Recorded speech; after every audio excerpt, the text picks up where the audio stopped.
One of the things that's important for this highlight is the fact of understanding context so you could force yourself to be patient. Now, I said something during the room today that you have to be on days like today and a lot of days this week, you have to be more patient, but not too patient. There's always that moment where if you're more patient, fine, but there always comes that moment where you can't be too patient within that.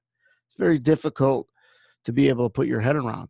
So the last several days, you get these ranges within the ranges, and it becomes a question you have to ask that people liked in the chat. That's why I'm repeating it as part of this highlight. When you're looking to get long, you need to ask yourself, should I already be long? And it'll help you from reaching and picking spots that are too late. We're late all the time. The key is to recognize it. So if you're looking to get long, should you already be long? If you're looking to get short, should you already be short? That's an important question on days like today, on days where the volume is light, the ranges are smaller. It's that summer feel where the market's kind of priced where it should be, and it's waiting for new direction based on what's out there. And you can't force it, and it's easy to force stuff because of the B word, boring. Don't get boring. Do things to keep you from getting bored. You don't always have to have an opinion. That was kind of a theme that we talked about this week. But also, when you're looking to get long, always ask, should I already be long? Was there that moment that I missed 4 or 5 points below that I should be long in?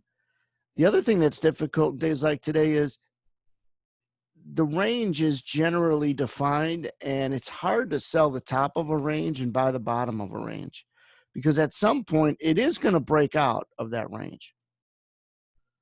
And you just get the feel like in here it's gonna start going up. You get the feel in there it's gonna start going down.